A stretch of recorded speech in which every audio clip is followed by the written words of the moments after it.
Hey everybody, it's Galmadex and welcome back to another FNM at Home event. This week we've got Historic Brawl back again, my favorite constructed format on Arena as it's the closest we get to Commander on here. This is 60 card singleton. You pick any legendary creature or planeswalker in the game to use as your commander, and that means that you have them basically in your hand at any time, and every time they die, they go back to the command zone, and you can recast them again for 2 more mana. So you get to build your deck around whatever legendary creature or planeswalker you want, and you get to play a lot of unique strategies, stuff that really represents what you like as a player. And yeah, it's just a really, really fun format in general. So today I've went for a really weird deck, and the reason that I chose to build a Hope of Ghirapur deck is because I'm kind of tired of getting paired up into mirror matches, and I know for sure I'm going to be the only person playing Hope of Ghirapur as their commander during this Historic Brawl event.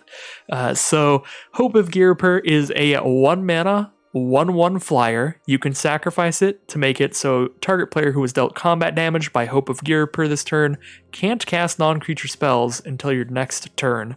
So, not really commander material. This is a legendary creature, basically just for the flavor and the story of this card. So, this deck is using possibly the weakest commander on Arena because it restricts you to playing no colors at all, as your deck has to be only the colors that your commander is, and this is colorless, and it's just a very low impact card generally, a 1-mana 1/1 flyer with a not great ability. So yeah, I'm going to be playing just an artifact-based deck, because I do love artifacts, colorless-based deck in general. We've just got a lot of artifact creatures, stuff that buffs artifact creatures, some mana ramp like Mind Stone, Hedron Archive type cards, and then some like high mana cost powerful colorless stuff like both Ugins and Ulamog, stuff like that. So pretty classic colorless kind of deck. I do like colorless stuff a lot, artifacts especially, so it's got just some little synergies like that in here. But overall, the deck list will be in the description. It's just kind of a pile of my favorite artifact creatures, artifact cards, and, you know, a few just colorless bombs at the top end of the curve. So let's see how well this does in today's event. And yeah, should be a good time. I do like these FNM at Home events a lot for just adding another queue on Arena where there's absolutely no... I was going to say there's no incentive to win, but there is. On your first and second win, you do get a random rare or mythic rare card. So there's an incentive to play, but it doesn't cost you anything. You can keep playing it no matter how many times you lose. So it's just a really no stress, super chill, fun time. So I do like all these FNM at home. So we're going to keep this. I mean, we've got 3 mana. We've got Hope of Ghirapur, obviously turn 1. Then we have a 2-drop, 3-drop, 4-drop. We really curve out here. I guess I'll start out with a Reliquary Tower. So if I somehow draw a bunch of cards, I have no maximum hand size. Since our deck is completely colorless, we basically get to have all of our lands just comes into play untapped lands with upside. So every single one of our lands does some marginal effect that could help us a little bit. Like with Reliquary Tower, if we ever draw a bunch of cards, we won't have to discard anything. With Interplanar Beacon, when we start casting cards like Ugin in the late game, we get to gain 1 life every time we do so. So it's actually kind of just a cool thing that we get to do by being completely colorless. Basically, every single one of our cards in our deck is better than if we just ran 20 forests or 20 mountains or something. So we are playing against Muldrotha, which is a very powerful commander. When they get to the late game, this is a massive value engine. 6 mana for a 6/6, and they can cast... they can play a land and cast a permanent of each permanent type from their graveyard. So after they have a Muldrotha on the board, they just get to start recasting everything from their grave. So expect a lot of sacrifice effects, as you can see, like Unbridled Growth, Chromatic Sphere, and... just a lot of powerful graveyard recursion out of that kind of deck. So draw a card there. And I could sacrifice Hope of Ghirapur to stop them from casting non-creatures, but they'll probably just cast a creature if I do that. Kind of want to just keep Hope on the board, keep slapping our opponent for a bit. We are 1 mana away from Traxos, which is a really big threat. This is a 7/7 trample. It doesn't untap during your untap step, but it untaps whenever you cast an artifact, which is pretty good for our deck. Alright, destroy our Voltaic Servant with Elspeth's Nightmare. We did hit the 4th land. I do also have Blackblade I could play. 2 mana to play, 3 mana to equip to a legendary like Hope of Ghirapur. I think I want to play Traxos here, and if I draw a land, that'll be fantastic, because then I can play a Blackblade and equip it to something. Oh, I guess they can just kill Blackblade here with Elspeth's Nightmare. Totally forgot this is a saga. It's got 3 different chapters. So we might not be able to Blackblade, but they could also get rid of Immortal Sun. If they're playing Planeswalkers, they might want to do that, since this shuts off Planeswalkers. It also gives us card draw, an additional draw every turn. Makes all of our spells cost 1 less and all of our creatures get +1/+1. So Immortal Sun, a really high impact card. So it makes sense that they go for that instead of Blackblade, even though Blackblade is pretty scary here. We do have 2 legendary creatures on the board, so even if they kill Traxos or Hope of Ghirapur, we'll have something to equip it to next turn. And they do with Ravenous Chupacabra. Shoot the Traxos down.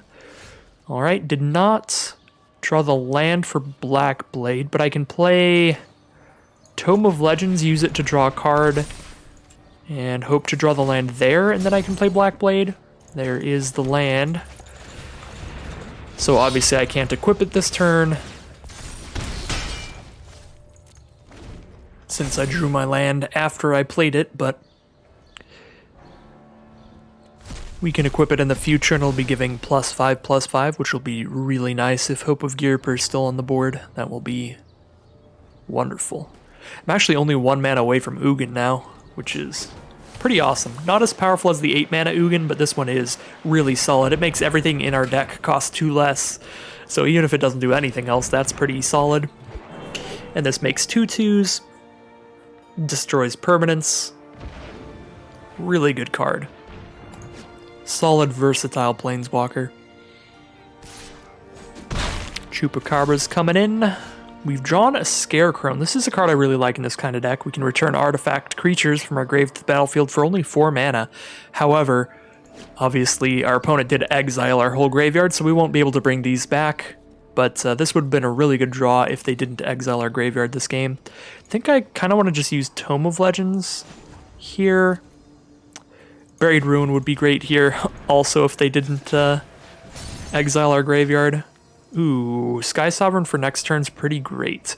Do I want to play a Scarecrone on this board or just slap for a bunch in the sky? I think I just slap for a bunch in the sky.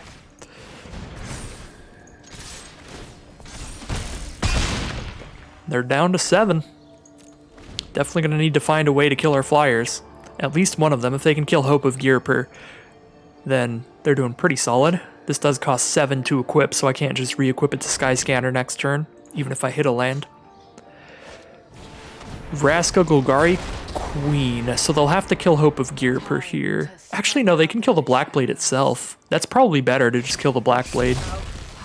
They choose to kill the Hope of Ghirapur. I will throw that back into the command zone.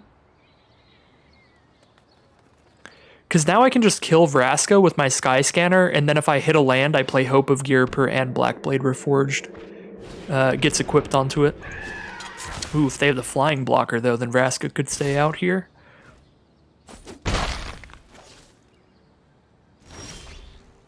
Mazemind Tome is the draw. Sky Sovereign does 3 to a creature or planeswalker when it enters the battlefield or attacks. So I could just tap out for Sky Sovereign, kill Vraska. Otherwise, I try to attack Vraska. They block with Siren Storm Tamer. Next turn, they're playing Muldrotha. Maybe I'm even shooting the Siren Storm Tamer with Sky Sovereign and then just attacking Vraska with Skyscanner. Then I have a 6-power flyer. I just have to be able to crew it. I could also do the really bold play of trying to draw a card right now to hit my 5th mana. so that I could do both things. I think we're just going to dump out the Sky Sovereign.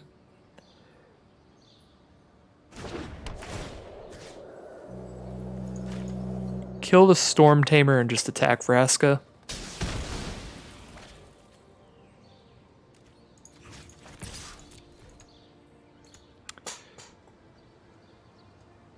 They've got one card in their hand. What could this be? Shark Typhoon? Wow. Alright, well I guess Vraska stays.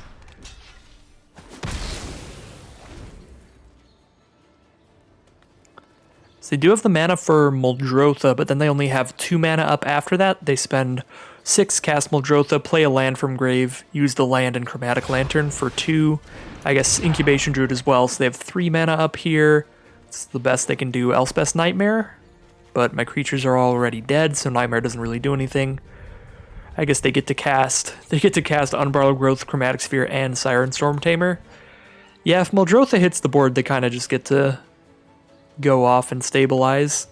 We really need our 6th mana for Ugin to blow up Muldrotha.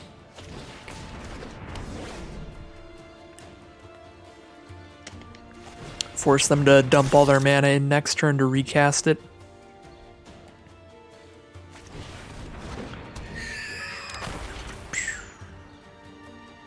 They are tapped out, so they can't use the Siren Storm Tamer to cancel anything. Vraska's really good with Muldrotha, allowing them to just keep redoing whatever enter the battlefield effects they want. They could sacrifice Chupacabra here and have a removal spell as a backup. Looks like they're just going to sack a land. That does give them another land to play with Muldrotha for next turn, because they didn't have one in their grave anymore before they sacrificed that.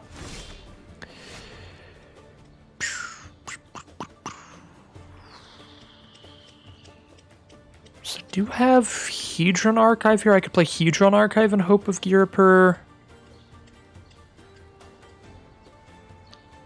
Again, 1 mana off from casting Hope of Ghirapur and then equipping Blackblade. Because if we did that, then we could just immediately crew Sky Sovereign. We need 3 power of creatures to crew it. We can't get that any other way here. Self-Replicator is just a 2/2. Scarecrone's a 1/2. I guess we can get it with Mobilized District, actually. Yeah, make that a 3/3? That's actually our best play, is just to crew our manland. Or activate our manland to crew. That's kind of hilarious.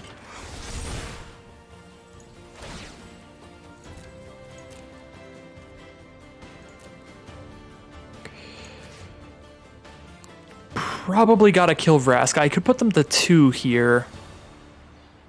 But I think it's better to kill Vraska because I get to shoot Storm Tamer on the attack.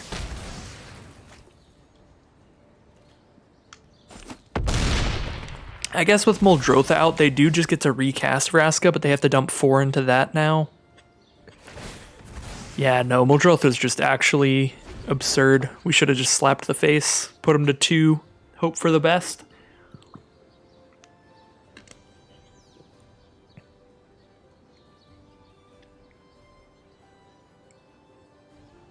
I guess at least we tied up some of their mana. They probably want to cast Shark Typhoon pretty badly here. Yeah, badly enough that Vraska actually is going to stay dead for a second. So that's nice. They know we can crew Sky Sovereign here because of our land. They've got 1 mana up. I think we might be able to hit them for 6 here. 2 mana up now. Incubation Druid and the castle. Draw a card off of the Chromatic Sphere. Replay it. Ooh, combo that off with Shark Typhoon to just spam the board with 1/1s. They get to keep recasting it with Muldrotha. It's fair enough. Down to 11.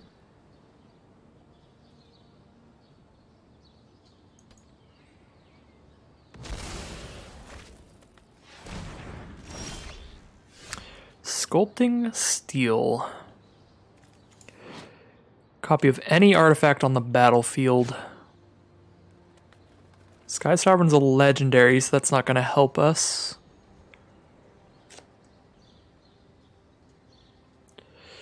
Most of our stuff's legendary right now.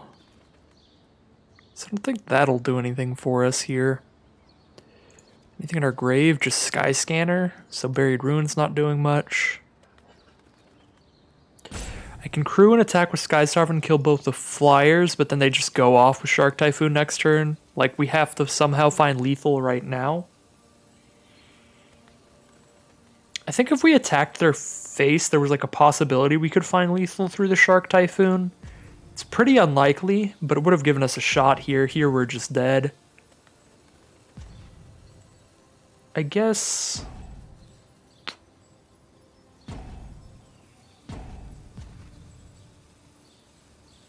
yeah, no, there's nothing here. We just go for the crew again.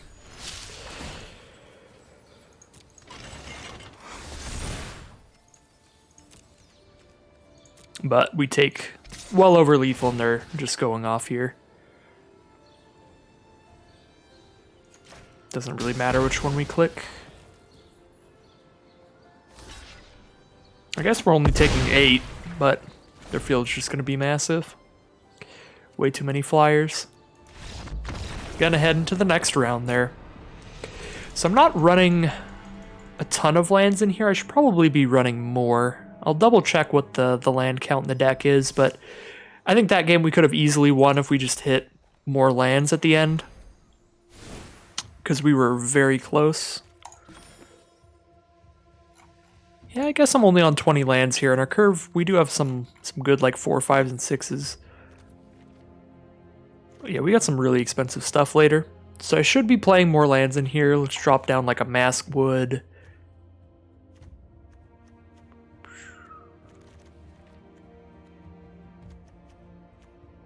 We just have a lot of cards that make our stuff cheaper, potentially.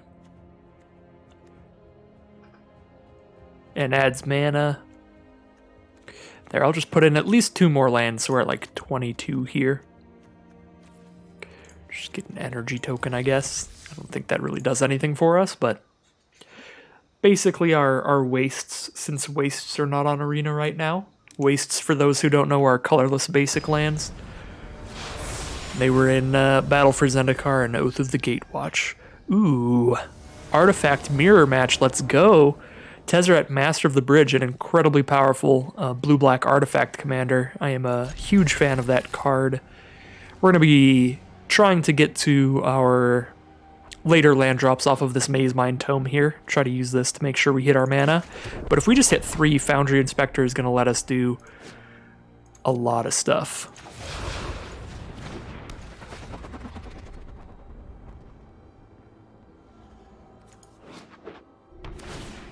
Opponent starts off with a Temple of Deceit, scrying 1 to the top of their deck.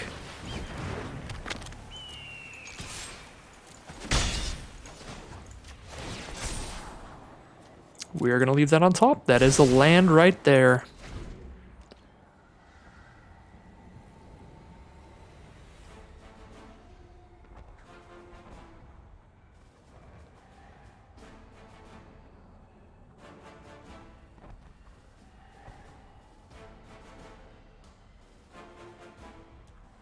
Turn 2 for our opponent. Still no land yet, so we'll see what their plan is here.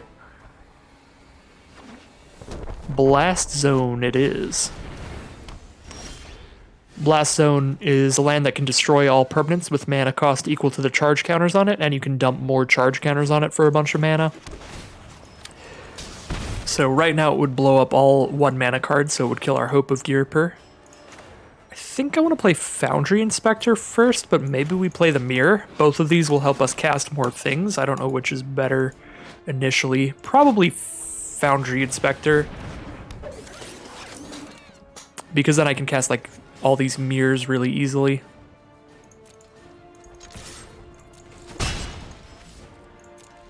Could cast everything in my hand as long as Foundry Inspector is on the board. But I think we do still want to hit more lands, so I'm probably going to just use this to scry again. Dimir Locket for our opponent. They're trying to ramp up here.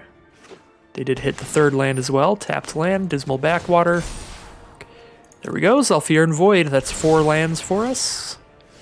So I just want to get aggressive, dump as much stuff on the board as possible. Manifold Key's pretty bad here. It can make one of our creatures unblockable or untap an artifact, but neither of those combos super well with what we have. Let's go real wide here.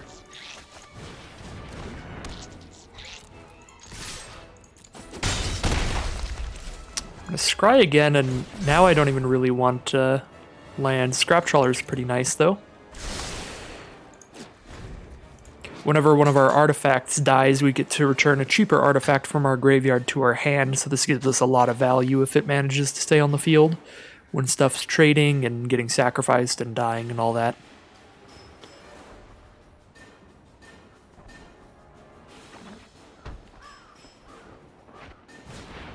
Shark Typhoon from our opponents. They're going to try to get shark tokens, obviously. I could use Mazemind Tome to draw a card and cast Scrap Trawler here, or I can just play the Weatherlight. Crew it as a 4/5, draw cards off of that. I guess I'm going to draw a card off Mazemind Tome, because I can also still cast Weatherlight with Palladium Myr. And just hit a land, so I can play Weatherlight anyway. I think I do when I just cast everything.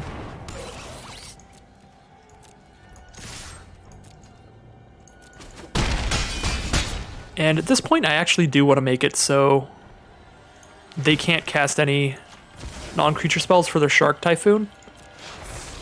And they can't cast Tezzeret this turn. So now with the sack ability, they can't cast anything but creatures this turn. So I know Tezzeret's not coming down. I know they're not getting any value off Shark Typhoon unless they're using instants during my turn. That should shut them off pretty hard here. Might even be able to let us just get in for lethal next turn if they don't have a creature in hand. If they just have Planeswalkers and Wrath effects and stuff.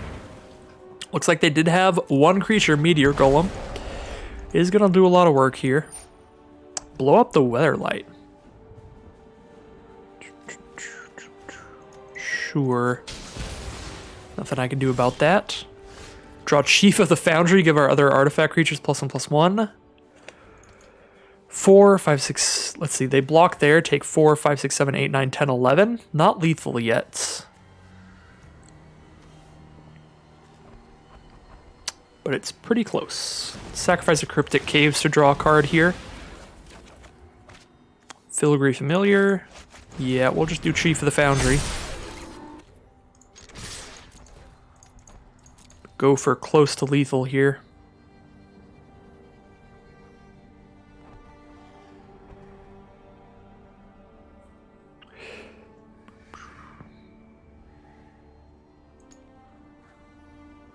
I am at the point where I'd rather attack with the Palladium Myr than tap it for another creature, I think, because this puts him to like 1. Close to it. 2, close enough. Tezzeret will gain them some life if they choose to play Tezzeret. Tezzeret's +2 can gain life equal to the number of artifacts they have, so they'd gain 2, they'd be at 4, and they'd have a 6/6 shark. That would not be enough because our field is pretty wide. So there's our first victory with our just artifact aggro. Hope of Ghirapur deck. We'll see what our random rare reward is. The Archpriest of Iona. It's a party cleric. Nice. From Battle for Zendikar. Well, we're going to keep playing till we hit our second win here, so that could be one more round. It could be 5. We'll see how it goes. I will have to stop in the service of time if it takes me a million games to get my next win, but I think we should be able to get there. This deck is... I mean, it's not the greatest command or the greatest strategy ever, but for what it is, it's pretty solid, I feel. So we're playing against Galia of the Endless Dance. That's like a Satyr Tribal. Yeah, all your Satyrs get +1/+1 haste. When they attack with 3 or more creatures, they discard a card and draw 2. So it could just also be like Gruul aggro. I'm going to keep 7 here.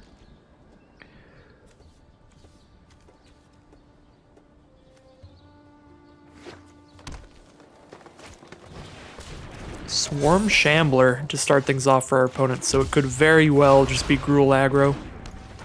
Just planning on attacking with a lot of creatures and getting value off of the draw ability.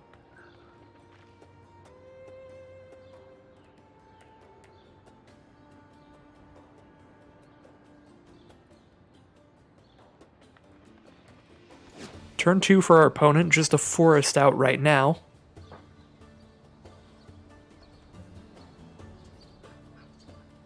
Swarm Shambler just gets bigger and makes it so when we target their stuff, they get 1/1s. Looks like they are just going to make it bigger with their Bonder's Enclave as land for the turn. Turn 2, we can play a treasure map, just send in for 1. Turn 3, Palladium Myr to ramp into maybe an early Ugin. We've got Palladium Myr to tap for 2 and Hedron Archive to tap for 2, so we might be able to cast a turn 5 Ugin, which would be very nice. Oran Reef Ooze, so like a +1/+1 counter theme coming out here. Oran Reef Ooze putting a +1/+1 counter onto something when it comes into play, and then putting a +1/+1 counter on all their attacking creatures with +1/+1 counters whenever it attacks. Yeah, we are definitely on the Ugin plan. Gonna hope that that wipes their board from their pretty solid start. They do need a red source to cast their commander, but if they just keep playing some oozes and +1/+1 counter stuff, they'll be fine. There is the red source. So they can cast Gallia, get a 2/2 haste out here. They'll probably attack with everything because they know that I won't really want to trade with my Myr because it can ramp me up.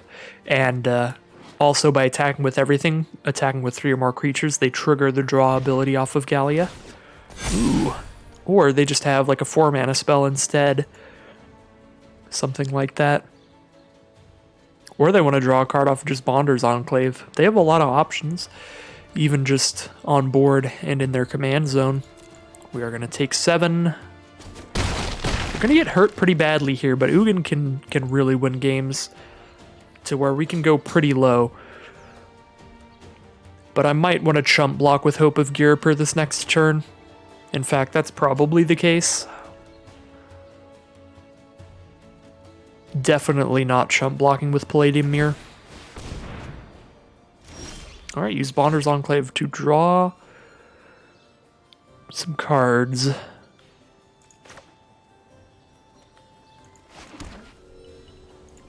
Play our Archive, and we have 4 mana still, so we could play Weatherlight or Mystic Forge. Or Scry with Treasure Map. I think I'll just use Mystic Forge.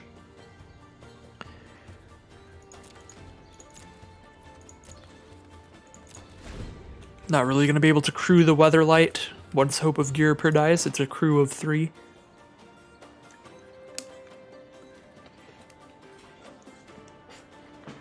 So we'll have 9 mana here. So I can spend my 4 lands, Palladium Myr and Hedron Archive, to cast Ugin. And then we can use Cryptic Caves if we have a 1-drop on top of our deck. Not super likely, there's not a lot of 1-drops in this deck just because our commander's a 1-drop, so we always can just do that turn 1. Yeah, I think we're chump blocking here.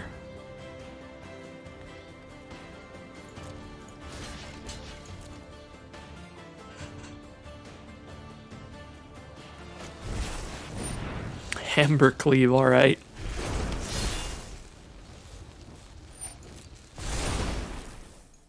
Might just be lethal. 5 + 6, 11. I go to exactly 1 here.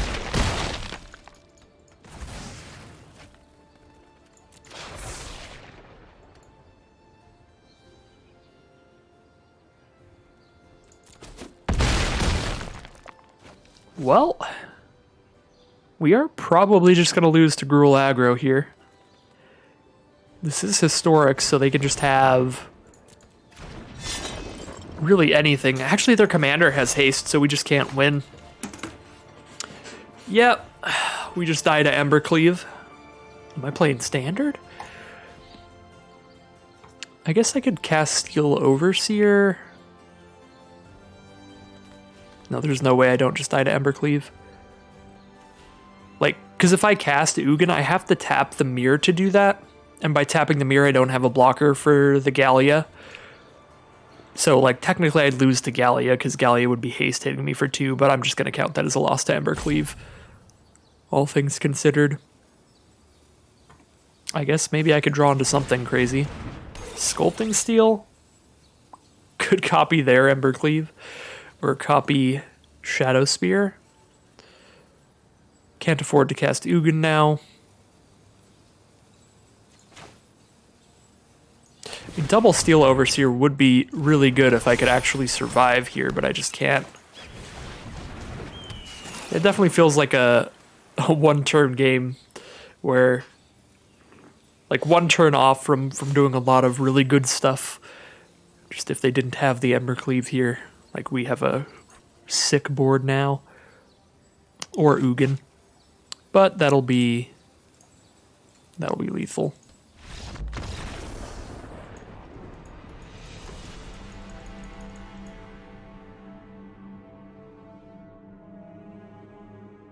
All right.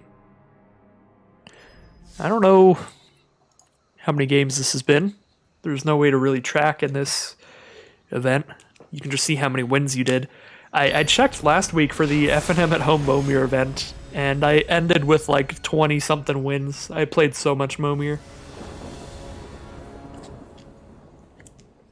Oh, Mecha Godzilla, and we're on the play. Unbeatable. We are against a fantastic commander, though. Shoelane, Teller of Tales, one of the cards literally designed for Brawl. 5 mana, 2/4 Vigilance, and whenever they cast a creature spell, they draw a card and put a land from their hand onto the battlefield. And they can return their creatures to their hand. Shoelane is a beating.